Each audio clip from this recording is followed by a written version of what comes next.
शास्त्रों में मौनी अमावस्या का विशेष महत्व है। इस अमावस्या के दिन स्नान और दान का बहुत महत्व होता है। इस दिन भगवान शिव और विष्णु भगवान की पूजा करने का विधान है। साथ ही इस दिन पवित्र नदी में स्नान करना बहुत फलदायी माना जाता है। इस साल मौनी अमावस्या का त्योहार 29 जनवरी को है।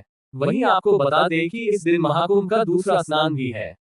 वहीं अगर आप इस दिन व्रत रख रहे हैं तो आपको व्रत कथा पढ़ना बेहद जरूरी है, वरना आपका व्रत पूर्ण नहीं माना जाएगा। आइए जानते हैं इस व्रत कथा के बारे में। मौनी अमावस्या व्रत कथा। कांचीपुरी नगरी में एक देवस्वामी नाम का ब्राह्मण अपना पत्नी धनवती और 7 पुत्र और एक पुत्री के साथ रहता था। उनकी पुत्री का नाम गुणवती था। ब्राह्मण ने अपने 7 बेटों की शादी कर अपनी पुत्री के लिए सबसे बड़े बेटे को वर तलाशने के लिए भेजा। इसी दौरान किसी पंडित ने उनकी पुत्री की जन्म कुंडली देखी और उसके बारे में ऐसी बात बताई जिसे सुनकर सब चौंक गए।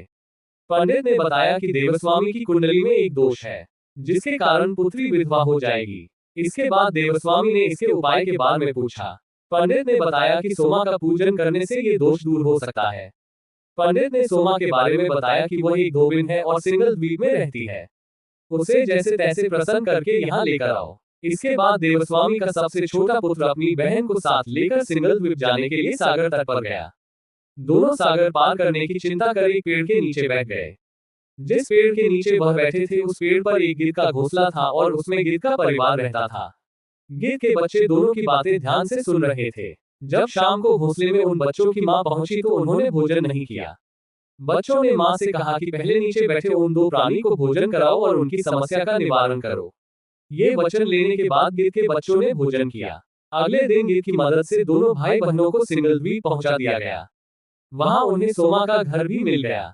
दोनों भाई बहनों ने सोना को प्रसन्न करने के लिए एक योजना बनाई।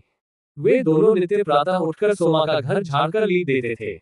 इससे हैरान होकर एक दिन सोमा ने अपनी बहुओं से पूछा कि घर को कौन बुहरता है और लीपा पोती करता है। सोमा की झूठी प्रशंसा पाने के लिए उनकी बहुओं ने कहा हमारे अलावा ये काम कौन करता है। लेकिन सोमा को इस बात का विश्वास नहीं हुआ और उसने अपने मन में ऐसा करने वाले को खोजने की कसम खाई। सोमा ने सुबह जल्दी उठकर देवस्वामी के भाई बहनों को लीपा पोती करते हुए पकड़ लिया। जिसके बाद सोमा के पूछने पर उन्होंने सोमा को पूरी बात बता दी। सोमा उनकी श्रम साधना प्रसन्न हो गई और घर उचित समय पर उनके घर पहुंचने का वचन दिया। मगर भाई ने अधिक आग्रह पर सोमा उनके साथ चल दी। घर से चलते समय सोमा ने अपनी बहुओं से कहा कि मेरी अनुपस्थिति में किसी का देहांत हो जाए तो उसका शरीर नष्ट मत करना और मेरा इंतजार करना। ये समझाने के बाद सोमा कांचीपुरी पहुंच गई। दूसरे दिन गुणवती के विवाह का कार्यक्रम तय हो गया। सप्तपदी होते ही उसका पति मर गया। सोमा ने तुरंत अपने संचित पुण्यों का फल गुणवती को प्रदान कर दिया।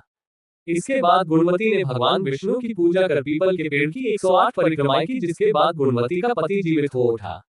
सोमा उन्हें सौभाग्यवती का आशीर्वाद देकर अपने घर लौट गई।